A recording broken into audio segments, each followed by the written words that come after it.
Good morning बच्चों।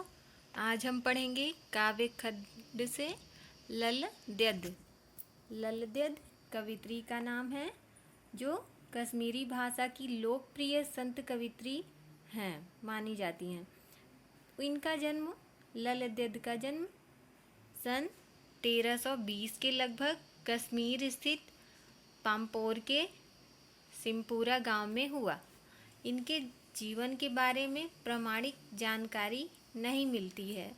प्रामाणिक जानकारी नहीं मिलती है क्या अर्थ है कि कुछ ठीक ठाक से पता नहीं कि इनका जीवन किस प्रकार बीता। अलग अलग लोगों के मुंह से इनके जीवन के बारे में अलग अलग कहानियां हैं। ललद्यद को लल्लेश्वरी, लला, लल योगेश्वरी, ललारिफा आदि नामों से जाना जाता है। इनका देहांत 1391 के आसपास माना जाता है।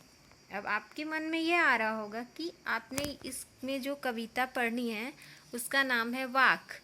तो वाक उसका नाम क्यों पड़ा? तो ललद्यद की काव्य शैली जो है उसको वाक कहते हैं। जिस तरह हिंदी में कबीर के दोहे होते हैं, मीरा के पद होते हैं, तुलसी की चौपाई और रसखान के सवैये, उसी तरह ललद्यद के वाक प्रसिद्ध हैं। अपने वाकों के जरिए उन्होंने जाति और धर्म की संकीर्णताओं से ऊपर उठकर भक्ति के ऐसे रास्ते पर चलने पर जोर दिया जिसका जुड़ाव जीवन से हो। वो आडंबरों को नहीं मानती थी।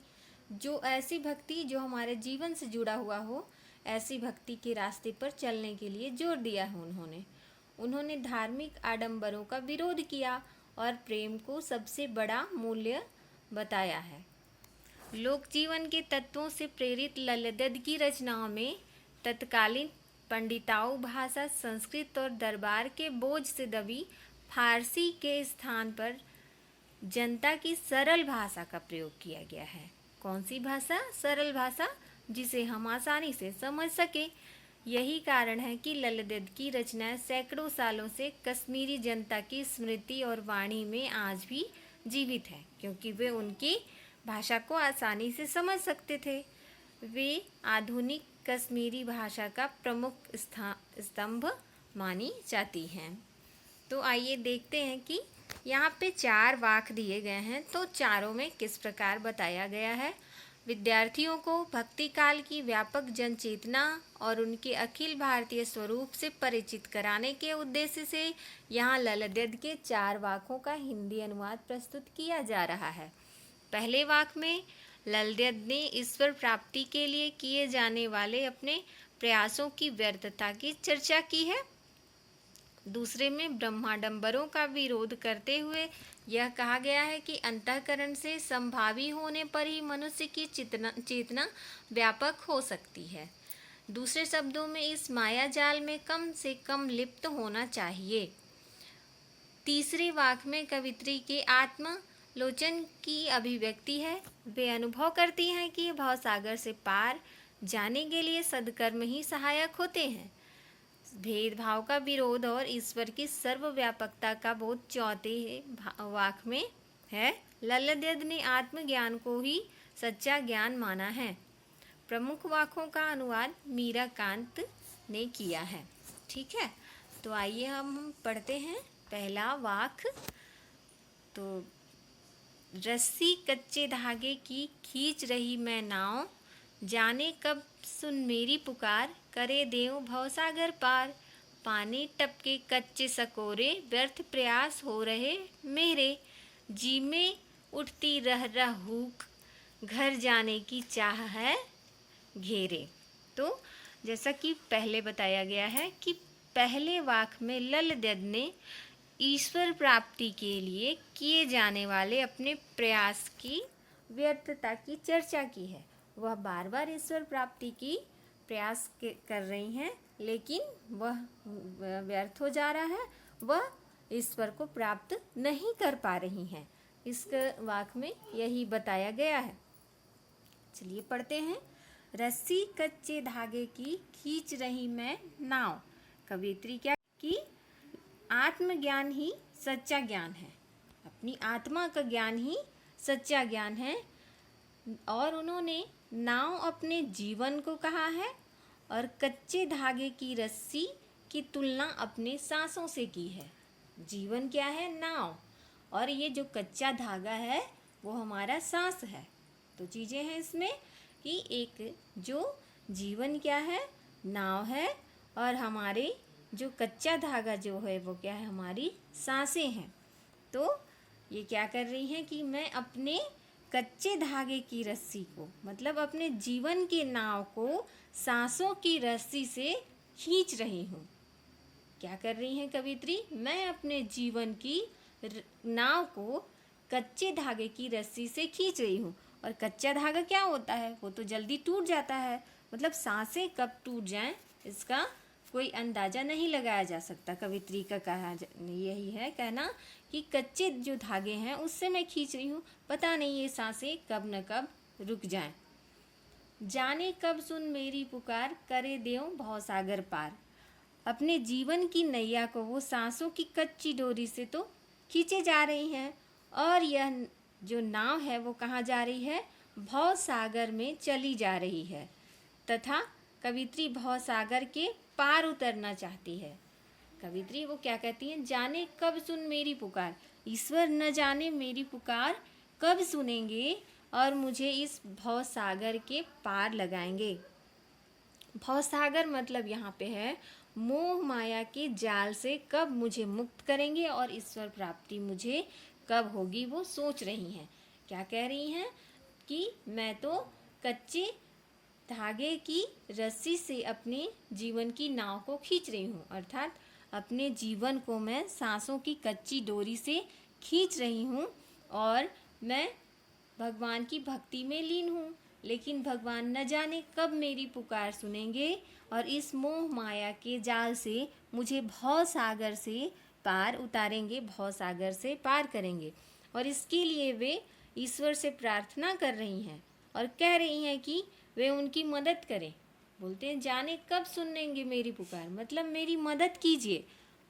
ईश्वर से क्या कह रही हैं? जाने आप कब मेरी पुकार सुनेंगे, मेरी मदद कीजिए और इस दुनिया के सागर से पार उतारेंगे, मतलब उतारिए। जाने भगवान मेरी कब पुकार सुनेंगे और इस दुनिया के सागर से कब मुझे मुक्ति मिलेगी, कब सागर से पार उतारेंगे।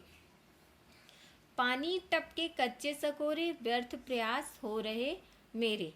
सकोरा मतलब कच्ची मिट्टी का बना हुआ बर्तन। जब मिट्टियों के बर्तन बनते हैं, कच्ची मिट्टी से पहले बनाया जाता है, उसके बाद उसको पकाया जाता है, तब वह मजबूत होता है और उसमें से पानी लीक नहीं होता, पानी बाहर नहीं आता। तो क्या कह रही हैं कि कच्चे पानी टपके कच्चे सकोरे, व्यर्थ प्रयास हो रहे मेरे। जो ये पानी टपके कच्चा सकोरा मतलब कच्ची मिट्टी का जो बर्तन है, इस दुनिया से मुक्ति पाने के लिए उन्होंने कई धार्मिक क्रियाकर्म किए हैं। क्या किए हैं? कई धार्मिक क्रियाकर्म किए हैं, लेकिन व्यर्थ प्रयास हो रहे मेरे। मेरा ये जो प्रयास है सब व्यर्थ हो रहा है। मुझे मुक्ति नहीं मिल रही, मुझे भगवान नहीं मिल रहे हैं, मुझे भगवान के पास जाना है। वो पानी टपके कच्चे सकोरे मतलब एक एक दिन करके, जैसे कि कच्चे सकोरे में मिट्टी के कच्चे बर्तन में अगर हम पानी रखते हैं तो एक एक बूंद करके वह टपकते जाता है और वह घड़ा या बर्तन खाली हो जाता है। ठीक उसी प्रकार एक एक दिन करके हमारा जो जीवन है वो भी एक एक दिन करके घटते जा रहा है और भगवान के पाने की जो चाह है मेरी, वो सारी व्यर्थ होते जा रही है और इस चाह में मैं असफल होते जा रही हूँ। जी में उठती रह हुक, घर जाने की चाह है घेरे। और उनके मन में ये हुक मतलब बार बार ये हुक उठती है, उन्हें बार बार दुख होता है कि वे अब ईश्वर के घर, ईश्वर के धाम जाना चाहती हैं। यही उनका असली घर है। उनकी चाह, कौन सी चाह उनको घेरा हुआ है, कौन सी इच्छा ने उन्हें घेर रखा है? उनके मन में यह बार बार दुख हो रहा है और उनकी इस इच्छा ने उन्हें घेर रखा है कि असली घर क्या है उनका? ईश्वर का घर है। वह वहाँ पे जाना चाहती हैं और जो ये ईश्वर पाने की चाह है वो व्यर्थ होते जा रहा है। एक बार फिर से आप देख लीजिए इसका समरी। रस्सी कच्चे धागे की खींच रही मैं नाव, ये ललदद ने ईश्वर प्राप्ति के लिए किए जाने वाले अपने व्यर्थ प्रयासों की चर्चा की है और कह रही हैं कि आत्मज्ञान ही सच्चा ज्ञान होता है। नाव अपने ये क्या कर रही हैं, अपने जीवन की नाव को वो कच्चे धागे से खींच रही हैं, मतलब अपने जीवन को वह कच्चे धागे की रस्सी अर्थात अपनी सांसों से खींच रही हैं। अपनी जीवन की नैया को सांसों की कच्ची डोरी से खींची जा रही हैं और वह क्या करना चाहती हैं, नाव को भवसागर में से पार ले जाना चाहती है, इस दुनियादारी से पार ले जाना चाहती हैं, इस दुनियादारी से उबरना चाहती हैं वो। लेकिन वो क्या कह रही हैं कि भगवान कब मेरी पुकार सुनेंगे और मुझे इस मोहमाया दुनियादारी से पार करेंगे, पार लगाएंगे, इस भवसागर से मेरा पार कब लगाएंगे। एक एक पानी टपके कच्चे सकोरे, जैसे कच्ची मिट्टी के बर्तन से पानी एक एक बूंद करके टपकते हुए पानी समाप्त होते जाता है, उसी प्रकार मेरे जीवन का एक एक दिन कम होते जा रहा है और मेरी जो ये सारे प्रयास हैं भगवान को प्राप्त करने के, वे व्यर्थ होते जा रहे हैं। जी में रहती उठती रह हुक, उनके जी में बार बार ये दुख होता है कि घर जाने की चाह है मेरे, उनके मन में ये बार बार दुख उठ रहा है कि ईश्वर के घर मुझे जाना, ईश्वर के धाम मुझे जाना है, वही उनका असली घर है। पता नहीं ईश्वर मुझे अपने घर, अपने धाम कब ले जाएंगे। ये था आपका पहला वाक्य। इसे ध्यानपूर्वक 2 बार 3 बार सुनकर लिखें और अच्छे से समझने की कोशिश करें। अगले वाक्य में हम फिर मिलेंगे। धन्यवाद।